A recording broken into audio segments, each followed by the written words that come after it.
I got the victims to tell their experiences by themselves. I never thought I'd be the kind of person who says things like, "You wouldn't believe me if I told you, but here I am. This happened to me, to my wife, in our first home." We moved into that house in Tacoma in September 2019. It was a small place, maybe 1,300 square feet, but charming, built in the 1930s. Red brick exterior, creaky floorboards, weird light switches. But it was ours, our first real step out of renting. There was a basement, unfinished, low ceilings, concrete floor, exposed pipes. Standard stuff. I only went down there to mess with the breaker or grab stuff from storage. My wife hated it from day one, said it smelled wrong. Not musty, not moldy, wrong. She avoided it completely. For the first few weeks, nothing weird happened. Just normal settling noises, drafty windows, occasional plumbing clunks. Old house stuff. But then I started noticing something odd. The light in the basement, the single bare bulb, would be on in the morning. Thing is, I never left it on. I'm neurotic about that stuff. I checked it one night before bed. Off. Next morning, on again. The chain would be gently swinging like someone had just tugged it. I figured it was a wiring issue or a breeze. That is, until I changed the bulb. Literally replaced it with an LED, thinking the fixture was faulty. I screwed it in tight, tested it, turned it off, went to bed. Woke up at 3:41 a.m. to a loud click. I knew that sound. The pull chain. I got up, looked out the window. House was still. I didn't even wake my wife, just went down with a flashlight, heart thumping. The light was on, the chain still gently swaying. No open windows, no breeze. Just that heavy, stale basement air. Cold. My flashlight flickered once before I got back upstairs. I didn't sleep that night. Over the next week, it kept happening. Always between 3 and 4 a.m. Light turning on. Once, I found a small pile of dirt in the center of the basement floor. Like something had pushed up through the cracks. I swept it. Next night, more dirt. This time, mixed with what looked like fragments of cloth. Old. Faded. Thin like gauze or bandage. Now I was freaked out. I finally told my wife everything. She went pale, then admitted she'd been hearing things, faint banging beneath the bedroom floor, and a kind of dragging sound like someone pulling a tarp over concrete. We decided to stay at her sister's for a few nights just to clear our heads. But before we left, I had a dumb idea. I set up my old phone on a tripod down there and hit record. 8-hour loop, night vision on, just to see what was happening. When we got back 2 days later, the phone was gone. Just gone. The tripod was still there, but the phone had been removed. No signs of a break-in. Doors locked. Windows shut. I was done. But my wife, God bless her, said, "Let's try one more thing." We called a guy she knew, contractor who also did historical home restorations. He came over, looked around, nodded a lot, didn't say much. Finally asked if we knew anything about the original foundation. Nope. He came back the next day with his tools, checked the basement floor. After a bit of work, he found what looked like a patched-over trap door, right near where the dirt had been piling up. It was sealed with nails, old nails, like black with age. He looked at me.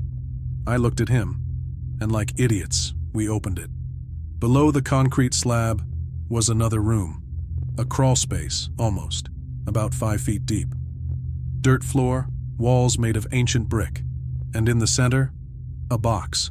Not a treasure chest, not a coffin, just a wooden crate, roughly 2 feet long, nailed shut, wrapped in rope. We pulled it up. I shouldn't have opened it. I know that now. But curiosity's a bastard. Inside, bones, small, like a child's, wrapped in stained cloth, rotted in some places.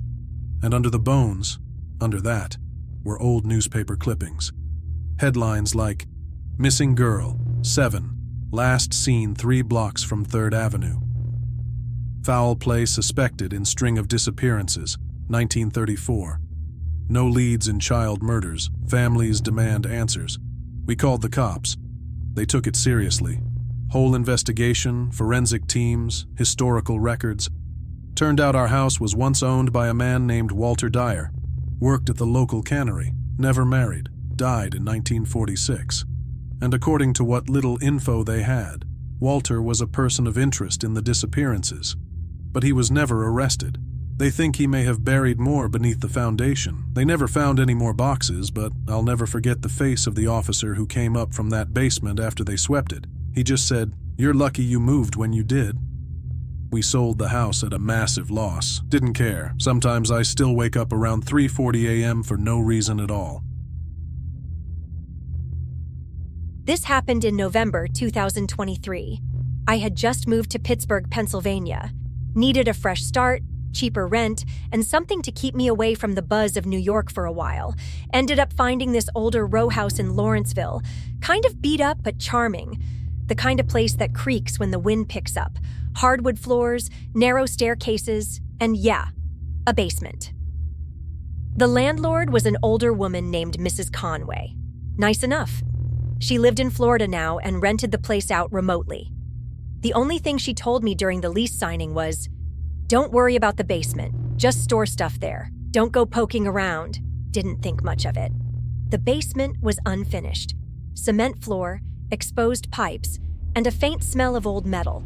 There were these heavy wooden shelves along the back wall filled with dusty paint cans and spiderwebbed jars, and in the far left corner there was a section that looked like it had been patched up. Different concrete, rougher texture, like someone had dug something up and resealed it. Whatever, I was just storing boxes. The first few weeks were uneventful. I worked from home, got groceries, went for walks. The place was creaky, sure, but nothing weird. Until December 3rd. It started with a sound, a soft, low scratching. I was in the kitchen making tea when I heard it. Thought it was a raccoon or something in the crawl space. But when I opened the basement door, the sound stopped. I went down with a flashlight. Nothing, no animals, no signs of infestation. Just cold, heavy air and the usual mildew stink. But from that night on, I kept hearing it. Always late, always subtle. Sometimes scratching, sometimes a slow, dragging sound, like something being pulled across the floor. I recorded it on my phone once, played it back. The audio was worse than what I heard with my ears. Something about the mic picked up extra noise, a kind of wet, breathing undertone. On December 10th, I noticed something new. The patched corner of the basement had a crack, a thin line running through it. Fresh, like it was splitting. I texted Mrs. Conway, asked if she knew anything about it. She said, verbatim, "That patch has been there since the house was built. Please don't tamper with it." That night I dreamed of water, deep, black water. I was drowning, but the worst part wasn't the water. It was the thing at the bottom, waiting. Every night after that, I heard the sound getting closer. It moved, first from the corner, then the stairs, then directly beneath the floor of my room. Out of desperation, I invited my friend Jamie over. She's more practical than I am. Figured she'd tell me it was all in my head. We went down together, spent a good hour in the basement. That's when we found it. Behind one of the shelving units, there was a narrow panel. Wood, not concrete. Like a secret crawl space.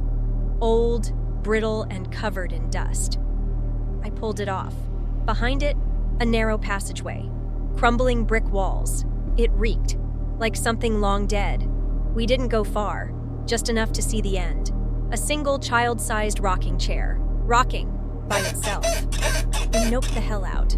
I moved out 2 days later. Left most of my stuff behind. Didn't care. Told the landlord I had family issues and couldn't stay.